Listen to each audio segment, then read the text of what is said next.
Hello, I hope everybody's doing well today. This is Sean.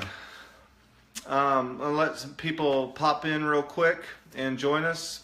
While we're doing that, those of you that are jumping on after this is, if you're joining us after this thing was already live, if you would type down here in the comments section what city and state that you're popping in from, I'd appreciate it. That's again, as always, that's helpful for me to know where folks are joining from, as well as I think it's interesting for everybody on online to be able to see kind of the vast geography of where people are dialing in from. So hey, again, in the spirit of keeping this thing to 10 minutes, I'm going to go ahead and jump in. Shawnee, how are you doing in Houston? Good to see you. Thanks for joining. The question that I posed was, how well do you cope? And so, rhetorical question, and it's meaning you don't need to answer it, right? But I want you to be thinking about that in relation to what I want to talk about today. Okay, so I would just say that the answer to this question, and we're going to talk about it here more, is that successful people, or people that are consistently successful, tend to have a better handle on their responses and how they cope with how life treats them or what happens with them, right? So I'm going to jump into that real quick. So the E plus R equals O is the formula that I want you guys to think about. And you might write that down or capture it somehow so that you can utilize it in the future. But there's a guy named Jack Canfield that came up with this formula. Okay? So, down in the comment section, if you've seen this before and you know what the E stands for, write that down in the comments for us. Okay? So the next thing then is the R. Same thing if you know what the R is, and then if you know what the O is, just type it down in the comments section for me. Okay? So again, we're talking about coping. So the E, I'm going to go ahead and put that out there real quick. And again, there's people that'll join later. So if it's time stamped that you're ahead of me, then great. If not, E stands for an event. All right, so something that happens. Okay, and it could be something significant in society. It could be something significant in your own personal life, and it may not even have to be that significant, but it's something that's impactful. Okay, so maybe those mean the same thing, maybe they don't. So an event happens, but then it's the R. So the R is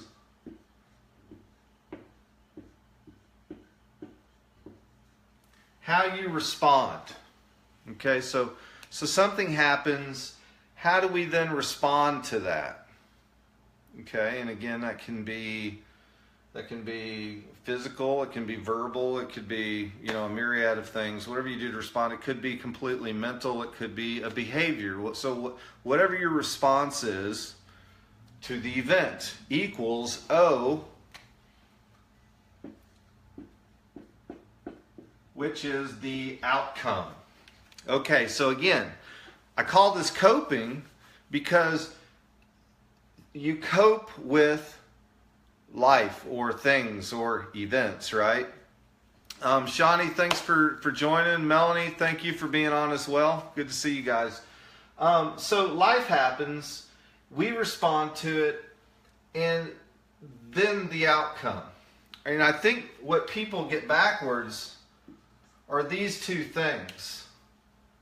Is they think the event happens and then the response is the outcome. No, it's the event, how you respond to it, and then the outcome. So this is false logic, okay? So let's use a couple of examples. We'll pick on my golf game for a minute, okay? So my E could be a bad tee shot. Okay? Bad tee shot. That's the event that happened. My response, I blame my clubs. All right? The outcome, my game does not improve. Okay, my father-in-law once told me that you can't buy a golf game. You've got to practice. You've got to take lessons. You've got to learn. Okay, I'm not making it about golf necessarily, but I think it's a great. My Basset Hound just chewed my new book, Old School by Bill O'Reilly. I did not kill her. Outcome, she lived. Shawnee, perfect. Kind of, except for we're talking about. No, that's actually perfect. The dog lived. That's great. But the event is the bad tee shot. I blame my clubs, right? So my response was not an intrinsic one.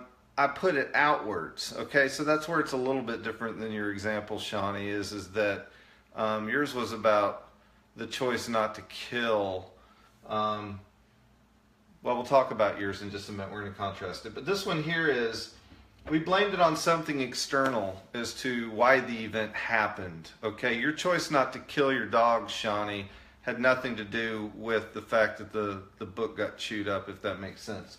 My bad tee shot was something I did. The book getting chewed was something that your dog did. So this example is a little bit different. And I'm going to use yours here in just a second. So bad tee shot, that's all me. Boom, I hit it off into the woods. I blame my clubs. I'm like, oh, it's the Stern driver. I've been meaning to get a new one. The shaft is too wobbly. When in fact, that's not why I hit it into the woods at all. It probably had a heck of a lot more to do. It had a heck of a lot more to do probably with my bad form or my tempo of my swing, or I might have even just flat out been aimed wrong. But I've told myself this story, so I reacted to it in a way that I blamed others. I blamed other things for something that was in my locus of control. And so by choosing to not take accountability for my own shortcomings or my own ill preparedness, then as a result, I perpetuate the bad outcome, right? So I don't work on my game. I continue to blame my clubs, right? Well, I may respond, I blame my clubs, I then go buy a whole new set of clubs. Have I solved my outcome? No, my outcome still stinks. I've now just got a really expensive bad game, right? Okay, so Shawnee, with your example, all right, your example was the bat. Let me erase this. And yours is a little bit trickier, I think, but it's cute. I like it. So Basset Hound, choose book. Okay, and your response was that you didn't kill her. Well, I would say that's the outcome. So didn't kill equals the dog lived. So your response is what was important. So your response was what? It's not that you didn't kill her, that was the outcome, right? So the response would be, you took a deep breath,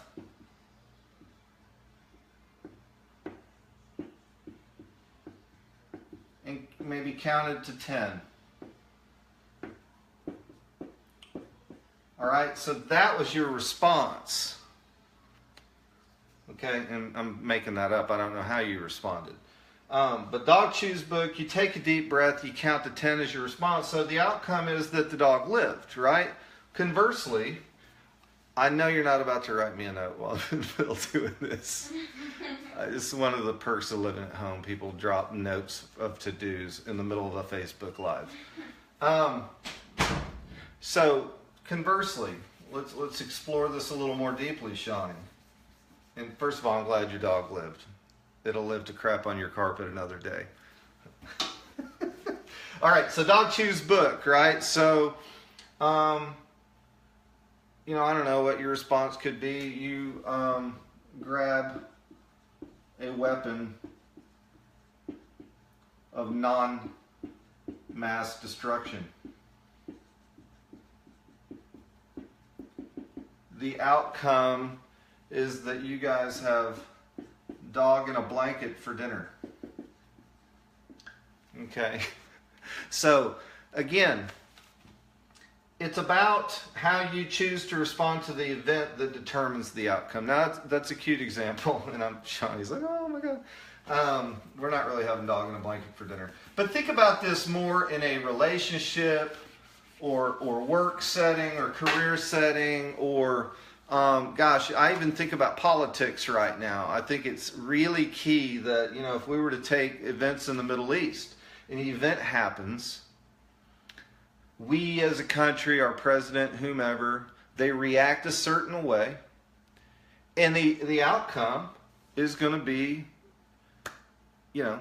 oh, good heavens. Sorry about that. I've already broken my my phone stand or whatever, so the spring broke, so I apologize. That's what just happened. Dave, what's up, man? Thanks for being on. Jackie, good to see you as well. So our outcome is commensurate with what the response is. And so look, this isn't complicated, and I've given already 3 different examples, so I don't want to beat that horse. All I'm simply saying is it is a paradigm shift for people as they think about it, is there are people that go through their entire lives thinking that the outcome is a result of the event rather than how they respond to it. We have free will. Okay, I don't know who on here is spiritual or not, right? But, if you are, or even if you aren't, you know the story about Adam and Eve in the garden, right? That we were given free will. And we've got free will in how we respond to things. We can respond to things cup half full. We can respond to things cup half empty.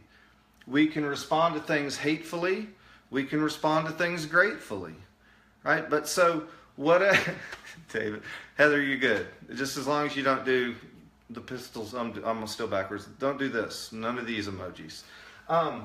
So you control your outcome is what I'm saying. You can choose to passively accept the event and do nothing. Doing nothing is a response, which most certainly will determine your outcome. Okay? Let's think about work performance for a minute. Event. I didn't get my bonus.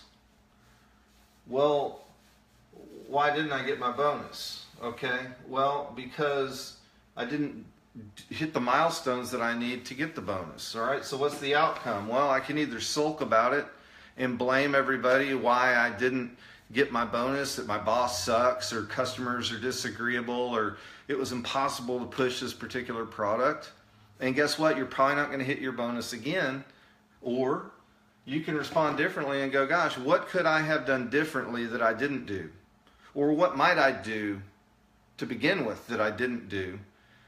So perhaps the outcome is next time you do hit your bonus, right? So again, back to the tag question at the beginning is, how do you cope? And I'll say it one last time, that if you go through accepting life's events and blaming the outcomes on the event, then you're missing a key variable, which is your response. You have 100% ownership of how you respond to an event. And that should determine your outcome. So with that, I think I kept it to 10 minutes, even with my phone falling and with kids coming in, dropping to-do items just out of camera's reach there. I always appreciate everybody jumping on. Thank you very much. If you got any value from this, down in the comment section, write value in there. Always appreciate it if you guys share these things. I'm very grateful. As it turns out, people are actually sharing these things, and people are beginning to watch them further and further away, so that's kind of cool to watch. But I'm having a great deal of fun doing this. I think the last one was my 50th time doing it. That shocked me. I didn't realize I'd done 50 of these already. But I'll keep doing them. If you guys have topics that you'd like to see, I'm happy to cover those. Hit me offline. Shoot me a quick topic. If you've got questions on any of the topic matter I've already done, I always love to try to help people with any key learnings that I've had, any wisdom that I've gotten from scraping my knees personally or professionally that I'd love to share with you guys. So thank you guys. Really appreciate you being on as always, and I am looking forward to Fireside Chat tomorrow. I may have something special if I can prepare for it adequately. If not, I might have to push it out and do it next week, but fingers crossed, I'm looking forward to Fireside Chat tomorrow. You guys have a great rest of your Thursday. Love on your families, and we'll talk to you tomorrow. Take care.